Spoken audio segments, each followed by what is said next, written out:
Salam Rahayu, selamat datang kembali di channel ini. Semoga teman-teman semua tetap dalam keadaan sehat-sehat saja.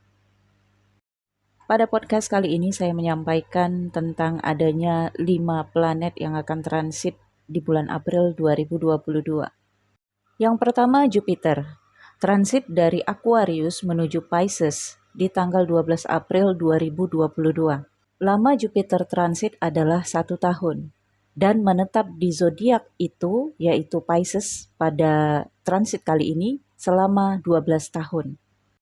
Yang kedua, Neptunus akan transit dari Aquarius ke Pisces di tanggal 20 April 2022. Waktu transit selama 1 tahun dan akan menetap di zodiak Pisces selama 14 tahun. Yang ketiga, Merkurius. Transit dari Pisces menuju Aries di tanggal 8 April 2022. Kemudian transit lagi dari Aries menuju Saturnus di tanggal 25 April 2022. Untuk Merkurius setiap bulan bisa 2 kali transit karena hanya menetap 25 hari untuk setiap zodiak. Ya, Merkurius dikenal sebagai planet jalan-jalan. Setiap 25 hari sekali akan mengunjungi setiap planet. Kemudian yang keempat, Venus akan transit dari Aquarius menuju Pisces di tanggal 27 April 2022. Venus menetap di satu tanda zodiak selama 28 hari. Jadi setiap 1 bulan Venus akan transit ke tanda zodiak berikutnya. Yang kelima, Saturnus akan transit dari Capricorn menuju Aquarius di tanggal 29 April 2022. Dan akan menetap di tanda zodiak itu selama 2 tahun setengah. Namun nantinya di bulan Juni, Saturnus akan retrograde kembali ke Capricorn dan akan balik lagi ke Aquarius di tanggal 23 Oktober. Transit Saturnus cukup penting dalam kehidupan manusia karena menunjukkan fase sadesati, yaitu fase karma terbesar dalam kehidupan. Rahu dan Ketu juga akan transit di tanggal 12 April 2022. Rahu akan transit dari Taurus ke Aries dan akan menetap di Aries selama 1 tahun ke depan. Ketu juga akan transit bersamaan dengan Rahu. Ketu transit dari Scorpio menuju Libra dan akan menetap di Libra selama 1 tahun ke depan. Jadi teman-teman, di bulan April ini akan ada 5 planet yang transit ditambah dengan Rahu dan Ketu. Istilah Rahu dan Ketu hanya ada di Vedic Astrology. Namun jika disamakan, menurut Western Astrology, Rahu adalah North Node atau simpul utara atau karma dunia, Ketu adalah South Node atau simpul selatan atau karma dari past life. Sebagian teman-teman pastinya mengalami perubahan ini. Pasti merasakan beberapa aspek di dalam kehidupan teman-teman tidak bisa dikendalikan, berantakan, dan butuh transformasi atau perubahan tatanan kehidupan. 12 aspek di dalam kehidupan manusia akan diguncang dan diruntuhkan. Masing-masing manusia akan merasakan minimal 2 aspek di dalam kehidupannya. Misalnya terkait tentang keuangan, pekerjaan, atau asmara dan keluarga, atau pendidikan dan biaya, semuanya seakan butuh perhatian ekstra. Goncangan ini karena pengaruh aspekting dari perang energi planet atau war planet energy di Bima Sakti. Dan kalau dilihat dari chart Vedic astrologinya kamu, menurut Lagna ataupun Navamsha, pasti terlihat beberapa planet berada dalam satu houses. Lihat saja videonya yang sudah tayang untuk masing-masing setiap zodiak yang sudah saya tayangkan beberapa hari yang lalu. Ini adalah peringatan dari saya untuk teman-teman semua, dan ini bukan main-main. Teman-teman harus sadar bahwa kehidupan teman-teman saat ini sedang ditata, dirombak untuk menuju tatanan kehidupan yang baru.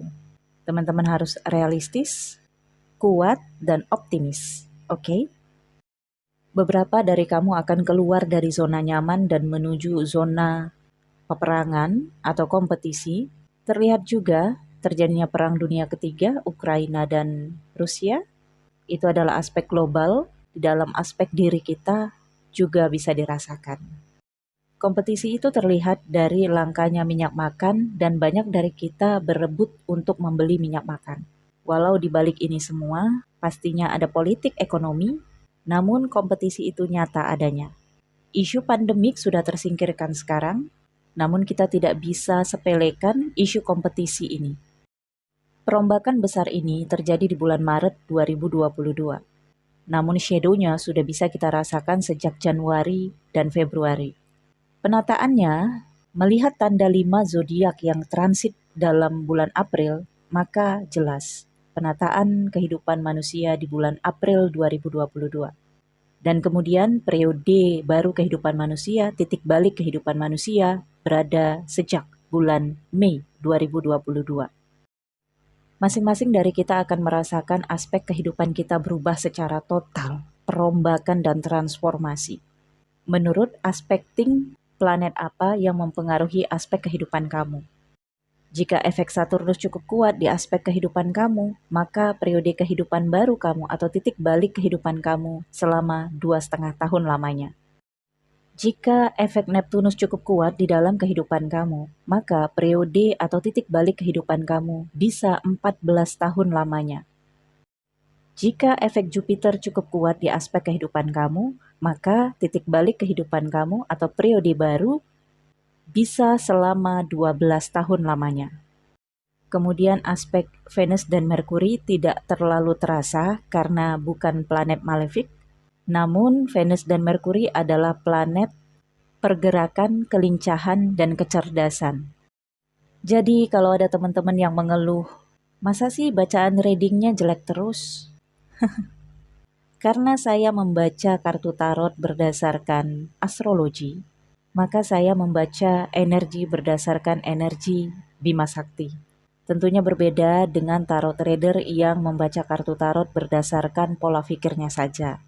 Yang perlu kamu ketahui adalah ketika kamu merasakan prosesi kehidupan kamu tidak berubah, maka ada yang harus kamu lakukan. Kamu harus tahu kehendak alam semesta dalam kehidupan kamu itu apa. Kamu harus mencari petunjuk untuk mendapatkan aspek kehidupan kamu yang masih memberikan peluang untuk kamu bahagia, mendapatkan rezeki yang lancar, dan lain sebagainya. Caranya adalah kunjungi astrologer, coaching dan konsultasi, cari ilmu dengan terhubung ke orang-orang yang memiliki vibrasi positif, karena harus realistis. Kita harus melakukan sesuatu selama aspek terburuk dalam kehidupan kita jalani.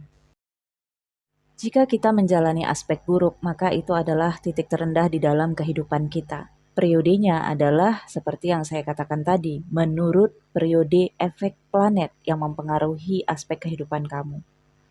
Jika terlalu lama, misalnya pengaruh Neptunus yang cukup lama di dalam kehidupan kamu, 14 tahun lamanya, ini bisa membuat kita nyaman berada dalam perubahan dan ketidakenakan itu. Makanya kita pernah ya melihat seseorang yang nyaman dengan kemiskinan, nyaman dalam kebodohan. Satu sisi, orang-orang yang sedang beruntung memandang orang-orang yang nyaman dalam titik terendah kehidupan mereka. Orang-orang yang beruntung akan menganggap siapa suruh miskin, siapa suruh bodoh. Percaya nggak percaya, saya pernah dengar kata-kata ini dari orang-orang yang pernah lebih beruntung dari saya. Apa kita harus tersinggung mendengarkan kata-kata itu dari orang yang lebih beruntung dari kita? Enggak ya teman-teman, tapi jadikan itu sebagai trigger untuk menyadarkan kita. Omongan seperti itu seperti tamparan dalam kehidupan kita yang membuat kita sadar. Itulah awakening, itulah kesadaran ketika selama ini kita tertidur dalam situasi pengaruh titik terendah di dalam kehidupan kita. Anggap trigger itu memotivasi kita untuk sadar, bangkit, dan mencari apa yang masih bisa kita lakukan untuk merubah kehidupan kita. Apakah masih bisa berubah Kak Tika padahal masih dalam pengaruh planet benefit yang lama banget? Tentu bisa, tetapi tidak di aspek itu. Setiap manusia memiliki 12 aspek kehidupannya. Disinilah yang dimaksud dengan berpikir di luar kotak. Ketika kita ingin berpikir di luar kotak, kita membutuhkan ide orang lain, inovasi orang lain, dan melihat kehidupan orang lain untuk memotivasi kita. Ide di luar kotak yang kita dapatkan cenderung gila, tetapi itu bisa membuat kita merubah keadaan kita. Sampai ketika kita bisa bangkit padahal kita masih dalam periode titik terendah, kita akan mengatakan, gila ya, bisa juga gue berubah. Iya kan? Oke teman-teman, saya pikir cukup sampai di sini untuk podcast kali ini. Nantinya pengaruh transit planet-planet yang berpengaruh ini akan saya bacakan menurut asendan masing-masing, tetapi tetap saja bacaan itu secara general karena butuh bacaan personal untuk diri masing-masing. Bagi teman-teman yang takut dengan realistis kehidupan, nggak apa-apa, nggak usah didengerin video-video dari saya, karena apa yang saya sampaikan berdasarkan Vedic Astrology yang lebih mengedepankan kenyataan realistis untuk lebih waspada dan antisipasi, untuk lebih sadar situasi. Beberapa mungkin teman-teman lebih menyukai konten-konten kartu tarot yang menciptakan halu.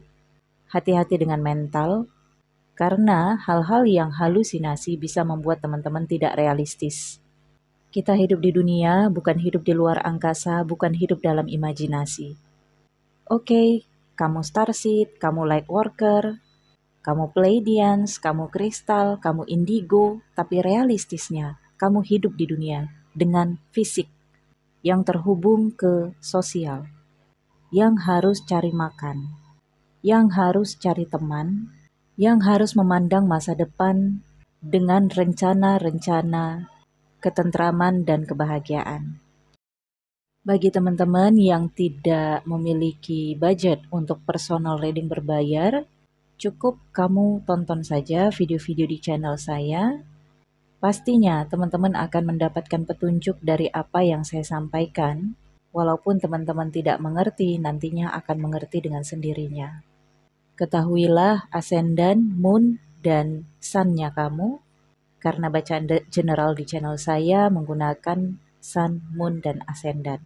Kalaupun saya katakan ini khusus untuk ascendant, tetapi pasti ada pengaruhnya 20 atau 30% dalam kehidupan kamu jika kamu mengikuti dengan zodiak sun kamu. Semangat terus teman-teman, tetap optimis memandang masa depan, tetap realistis, cerdas dan bijaklah di dalam kehidupan. Sehat selalu, sukses, dan kuat untuk menggapai harapan-harapan kamu. Sampai ketemu di bacaan podcast selanjutnya. Salam Rahayu, Rahayu, Rahayu.